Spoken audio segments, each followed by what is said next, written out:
You know, I learned I was the Rotarian the other day when I opened up my email this morning, and I would have written a much better introduction if I'd have known that. You know, it's funny to play off of what Shane had to say. I won't tell you that this is my, what was it, final job and this is my dream job. I won't say any of that. And if you guys do remember my predecessor at all, he spent a part of his time telling him his shirt, which was kind of a bright crimson and cream, was actually for Georgia, not for the school down south. And would you believe I get dressed this morning and I'm driving here to work and I'll look down and my tie is, I don't know, kind of that color. So, yeah. So, anyway, my apologies. You know me well. You know me well. Yeah. If any of you, when I got the job, thought, what the heck is a television guy doing as the publisher of the newspaper? I will tell you that I'm not, because I think newspaper is an inept term of what today's media newspapers are and what they need to be to survive. They need to be whole media companies simply because of this technology that I'm fiddling with right now. This allows us to do anything. It allows anyone to do anything, and it allows anyone to broadcast anywhere to anyone. It is a great game changer. Technology is our friend. I was told by a person back in the 90s, you take change by the hand before it takes you by the throat. And I that has always stuck with me, always stuck with me. All right, guys. So at the News Press, I will tell you, as a whole media company, we are going to strive, and we're changing things daily to meet our audience wherever they're going to be, whether that is in our print editions, whether it's online, whether it's listening to our podcast, whether it's watching our videos. So that's one of our goals. Here's one that I think some of you guys are really going to like to answer for me. Is the media biased? You can raise your hand. You can raise your hand. Raise your hand. Raise your hand. Raise your hand. Yeah, I know you guys are being courteous. Yeah, we're biased. Historical biases. Gatekeeper. Most every news organization has a person that's going to decide what's news. And that's at our newspaper, it is our editor, Bo Simmons. Advertiser bias. I want you to think back about every newscast, local newscast you've ever seen in Oklahoma City.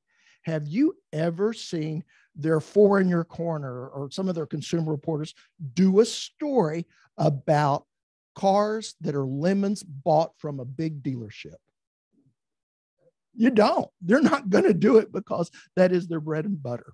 One thing that we do fall down sometimes is on conventional wisdom, kind of that follow the leader attitude. That is a bias that happens more often than not. One of them that we also are guilty of a lot of times is something called false equivalency.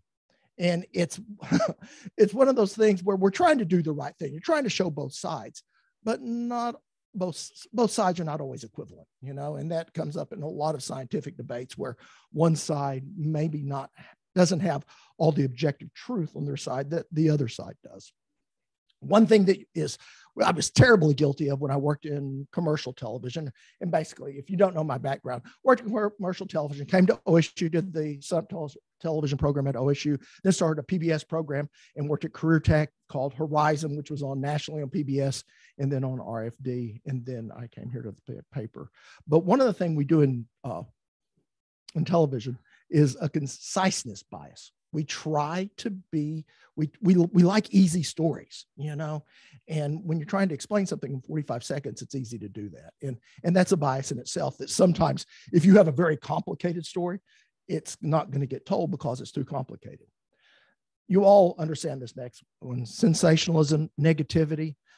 That's a no-brainer. It's really not news if a dog bites a man, but if a man bites a dog, that's news. So that's sensationalism. It's the reason why people are scared to fly. Why are people scared to fly? More people die in car accidents. It's, you have a higher rate of getting killed in a car accident than you ever will on a plane, but because of sensationalism of negative news. And the other one is coastal bias. Anybody remember this person at all? Anybody remember the Murrah building bombing? You remember that? Yeah. She came downtown. Her name is Connie Chung. Connie Chung was a very well-respected, somewhat respected journalist, a groundbreaker in that she was the first Asian American female ever to be on national television to anchor a program. But when she came to the Murrah building, and it was a couple of days, nerves were very frayed, if you remember that time, she asked the question of, so can you guys really handle something like this down here? And people took offense to it. People all across the country took offense to it. She lost her job within 2 weeks just because of that, what we call a coastal bias. But the biases have changed. That was then, this is now. Anyone here think that cable news is a little bit partisan? Anybody? You know, a really brief history. CNN started in 1980. When CNN started, they thought, well, all right, we're gonna do this. And Ted Turner, it was an old abandoned country club that his dad had bought, but they started in 1980, and they were trying to just do 24-hour news. It somewhat worked. CNN's ratings are huge when there is a big event, when there's something that the country is concerned about. Desert Storm, Desert Shield, Hurricane Katrina. They're really, really popular. But when they're not, and there's not much news, their news, they dip pretty substantially. So this really smart guy that owns lots of things across the world, Rupert Murdoch, Australia, UK, came in the late 90s and decided to take a little bit of a different approach of just covering the news. To say it nicely, he promotes advocacy journalism. He's a person that does that. He did not hire a person to run this network that comes from a news background. He hired a guy that was a partisan political guy that comes from entertainment. I believe he was the producer of either the Mike Douglas or the Merv Griffin show. And so he hired this guy. And what happened is Fox News just killed CNN. Absolutely kills them in the ratings and everything. MSNBC came along about the same time, and they were trying to be another CNN. And then they decided, no, let's be another Fox, just from the other side. So what does that mean? Confirmation bias. When you watch cable news, you're going to, depending upon the station that you watch, they have a certain voice. And what they're counting on is that you're going to agree with all the research that they do, is that you're going to agree with what they say. And they're going to reinforce it, and they're going to reinforce it, and they're going to reinforce it, which it would be like having our newspaper without the opinion page. And I know some of you guys, when you open up the opinion page, you are going to find someone on that opinion page that you think, that guy just doesn't know what he's talking about. I so disagree with him. I'm looking at you, James McDonald. But here's the deal. The reason why we put people like that on the opinion page is to put some divergent thought out there, some thought that you may not see from someone else. That's the only reason we're putting out opinions. That is us. Now, here's the real tough stuff: misinformation versus disinformation. So the way I best can describe it is misinformation is the stuff we do all the time. It's just making mistakes. Disinformation is like the sorry, no good cousin of misinformation. It's when people intentionally lie, So misinformation, clickbaiting, satire. I mean, anybody that watches late night television, you are seeing misinformation. They exaggerate. Newspapers, here's my favorite one, and anybody in administration will appreciate this. I come in like the second week of January and my line's beeping, and it's the president of Northern Oklahoma College. Well, and he says, can you call me back? This is, really important. So I'm calling him back. Get his secretary. Well, he opened up the paper that morning and saw in our classifieds his job advertised.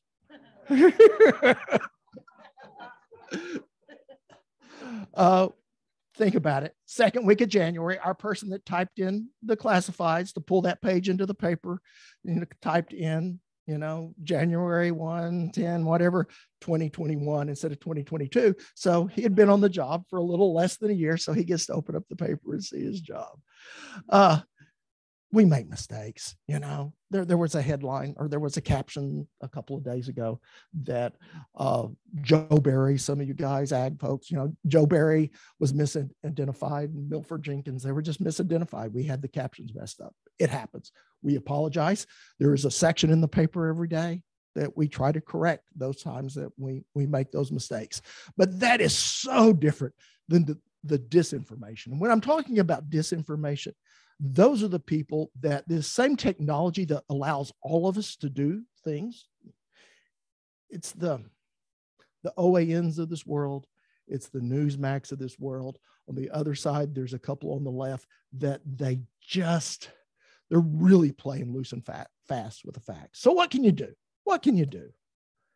Well, you can't watch social media. Did anybody else in like about 2014, 2015 thought, what happened to all your dog videos? I mean, social media just got really nasty, and right before the 2016 election, and it's kind of stayed that way. It's gotten a little bit better, and it's all because of algorithms. Because what their algorithms do, if you're not on social media enough, well, they'll say, "All right, here, we'll put something else in your news feed that may interest you," and they just keep on throwing it back and forth. Where, if something positive doesn't get you to click on it, something negative will.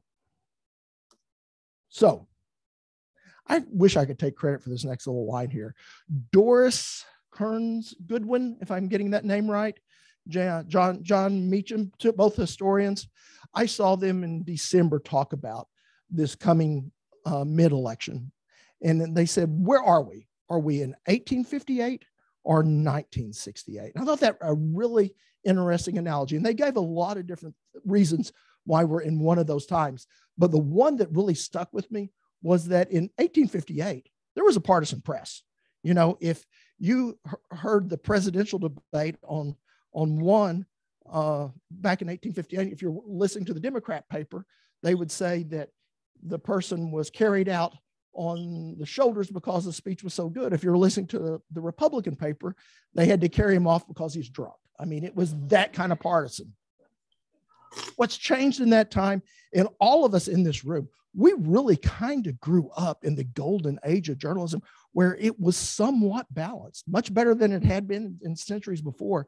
And even in 1968, our country was as divided as it was right before the Civil War. The difference being is that we had people on air in our papers that we were all getting our information from at least similar places. We're not siloed like they were back then. And I would argue we're not siloed like we are now, where we're actually hearing two different sets of facts. And some of them just aren't correct facts. So what can you do? Here's the one. Number one, what we try to do at the News Press is we try to stay local. That's what we do. We don't try to be partisan. We try not to put opinion into any of our things. I can tell you, everyone I know has bias, as do our reporters, and we try to keep it out of it. We try to keep it out of our stories. It's a public service, what we do. We believe that, and I can tell you we have some very, very dedicated people that work for us, but it's also a business, and that's why I came in. Oh, I also want to talk to you about freedom of speech too. Does anyone else, does all the censure stuff, I mean, cancel stuff, just get people's goats? It does mine. I put this in here last night just because I was listening to something on television. I think Joe Rogan's a knucklehead, but Joe Rogan should be able to say anything that he wants to say, and we shouldn't cancel anyone. Now, if you're going to say something, are there rights and responsibilities to what you say? Absolutely. And at the same time, I don't want to see anybody get canceled. All I want to see is I want to see good speech cover up bad speech. If someone's out there lying, well, tell the truth more. All right, here's our team. I want you to see these guys. They're really, really good journalists. Person in the upper left, that's Jason Elmquist. He's our sports editor. Jason's a really good guy, knows more about wrestling than anybody I've ever met, and is an excellent photographer. If you ever go into our digital editions, there are so many more pictures that he takes in our digital editions than we do in our print editions, simply because you can take a lot of pictures, but they're really, really good. He wins every award statewide. The next person, Hallie Hart. Hallie Hart came in I think September, maybe August, and she's working at OSU when we got her. She's about a year out of school, and just a great storyteller, absolute great storyteller. If anybody met Hallie by chance, okay, if you've met Hallie, what you know, I'm absolutely terrified for that girl every game day, because Hallie, if she was soaking wet and had 10-pound weights in both of her pockets, she might weigh 80 pounds. She is about 5 foot tall and really small. So I really fear for her life sometimes when she's on the sidelines. Below her is Ashlyn Huffman. Now, Ashlyn is our news hound. She is the person that will go out, chase cars, do everything that when breaking news, she sleeps with a scanner. She is just that. She is also the person this last year at the Oklahoma Press Association won the top award of all the newspapers in Oklahoma for investigative reporting. So that was a really big award. And then in the chain that we're in 142 paper newspaper chain. It was also the top award for the newspaper chain. So really, really proud of her. It was about the underreporting in Oklahoma of rape cases. Yeah, and not just that. I think the difficulty, I should say, in prosecuting rape. It's a really difficult thing to prosecute. Another addition, my first hire actually is Chris Peters. Chris Peters, some of you may know from downtown Stillwater, but also he is a former, is it the Mac Genius, the guy that, was at the store that knows everything? We brought him in because of the technical stuff that we're starting, and he is really, really good. He does a lot of layout and things along those lines. And then underneath that is Bo Simmons and Michelle Charles flanking Ashlyn. And the reason why I put that picture in is it really shows what they do. Ashlyn may have won the big awards, but I will tell you, Bo, who is our editor, and Michelle Charles, who is our city reporter, they're just great mentors, absolutely fantastic mentors. Bo, saw the light, came to us from Norman about 6 years ago. Michelle has been in this community for, I think, 20 years. She worked for the Perkins Journal before she came to us, and really, really solid people, and they really mentor some of our younger people. So let's talk about reach for us.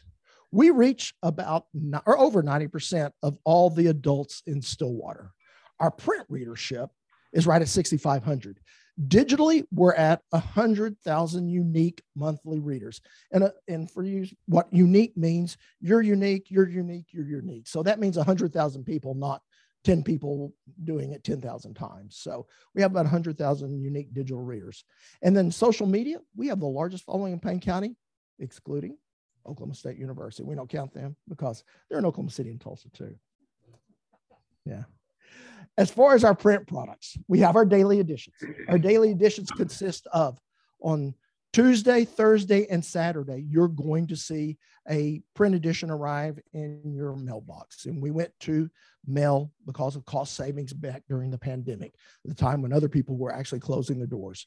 But we have those 3 editions, but every day we have a new edition. And all you got to do, it is so easy, and they're full editions. They're online. We have an app. It's just so easy to look at. When I get ready in the morning, what I do is I get our daily edition up and I hit the story, and then we have a little button that has a reader on it. And I just listen to the story, so I find that an easy way to do it. So we have our daily editions, implementing a new magazine called Stillwater Magazine, implementing another magazine that's going to be a revamp, our Business Progress magazine. Of course, we do our medical director, our diner's guide, our best of Stillwater, our graduation guide. And then this fall, I think something that anybody cares about local sports will like is we're going to kick off our fall kickoff. And instead of just being something where we're talking about the football teams, it's going to cover all the sports, going to cover the band, going to cover everyone. We're going to be trying to be a lot more inclusive. But the only reason why I'm here is because of digital products. That's my background. So it makes sense that I would be doing this. What we do currently, the editions I talked about, the Sunday Sports Edition, while we typically do 5 editions during the week or during most of the year, from January through August, Tuesday through Saturday, during OSU football game times, it makes sense to do a Sunday edition as well. So we do a Sunday sports edition. Also have a daily newsletter. It will arrive in your mailbox. All you got to do is subscribe to it. So I would urge anyone, you can read that daily newsletter in 45 seconds and you can be done really quickly. If you haven't listened to our podcasts, you should. They're really, really good. You know, Studio Stillwater is very strong. Some of our, are you smirking? I will tell you, they do like to talk. do they not? They do like to talk. Yes, yes. But yes, our podcasts are good. And then also interact with us on our Facebook page. What I'm kicking off, Ask the Experts. There are so many experts here, and I've mentioned this to Glenn in passing probably. There are so many people at OSU because I worked at OSU for 13 years. You can find an expert on everything in OSU. There is someone that specializes in most everything. We're going to implement those videos, just trying to spread some of that knowledge. Also going to do some business progress. People that are expanding their business, new business, any type of business, will be doing those videos. The other one is community conversations. You know, people that will say, you know, there's no good news out there. That's what these community conversations are going to be. You know, let's tell people some happy stuff that they're going to watch. They're going to be really quick and they'll come at them through social media. Another thing we're going to implement is called News Press 90. And that's just a 90-second roundup of what's going to be in the paper the next day. So that's going to start in the second quarter. And then come football season, we are getting into the talk game, which will be interesting. And the reason why is that when you walk into a newsroom, they are really interesting places. These people actually kind of know some things. I mean, they're covering the news, and I think you'll find this really, really interesting. Sometimes they're a little profane, but this won't be. We'll clean that up. So what would I ask from you guys? Gosh, just engage with us. The best thing you can do for us is to understand that we do not know about anything that you're doing unless you tell us about it. So just engage, call, write, email, just let us know what's going on. Participate in our contest. We're doing a lot of contests now that we did one about health club challenge, and it was really popular. We're going to do a March Madness. We have the best of Stillwater, and participate in that. Subscribe to our emails like I talked about, and then also follow us on social media. And the biggest one, gosh darn it, guys, subscribe. If you don't, it is going to be the best 25 cents a day you will ever spend. And if that's for our digital edition, if you want to get the print edition as well, it's going to cost you 57 cents a day. So there you go. And I'm looking at Steve Norman right here. When I took the job, the very first thing he did was he gave me a check. Hey, I've let my subscription go. Here's a check. Boom.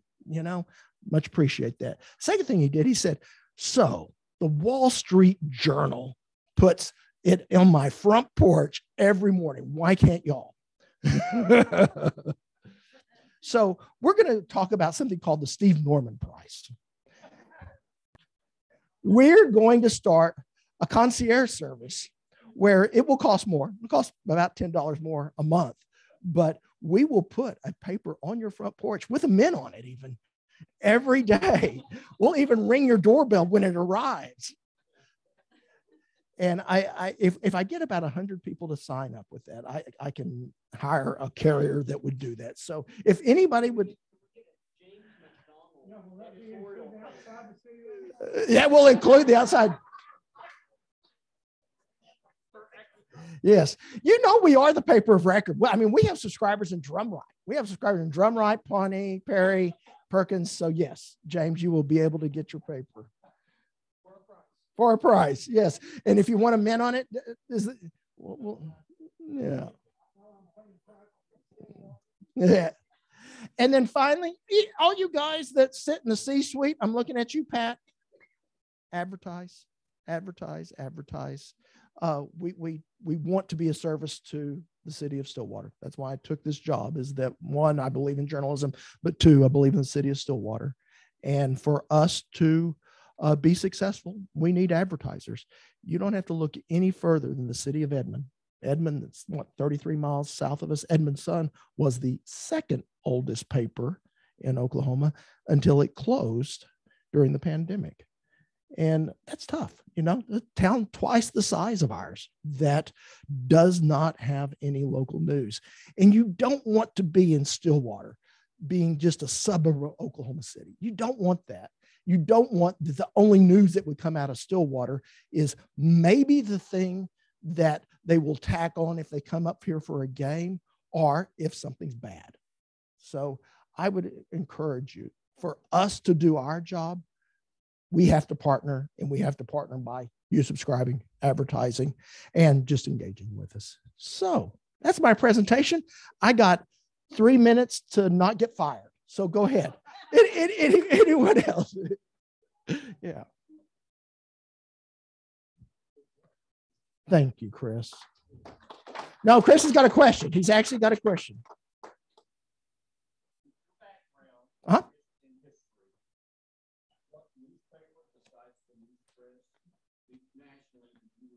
Mm-hmm. Mm-hmm.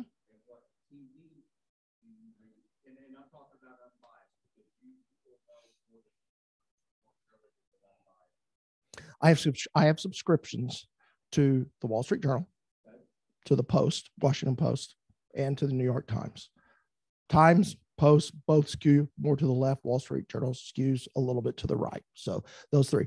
The other one that is honestly my favorite, because I kind of follow economics, is The Economist, which is a British publication, but it talks about the U.S. About 3/4 is about the U.S., and then there's some world stuff in there. On cable, I would recommend Shep Smith at 6 p.m. on CNBC. Shep Smith left Fox because he was really just tired of the partisan stuff. And they have an hour-long newscast on CNBC that's kind of like the newscast that we remember. Straight down the middle, a little bit of stories. And the other thing, when you go partisan, they find like one issue and they like stay on it forever. This is actually a newscast where you're going to see, a 20, 30 story count and everything. So that's what I would recommend. Yeah. Anyone else? Well, guys, thank you. And I hope to be here longer than my predecessor, which I already have. Yeah.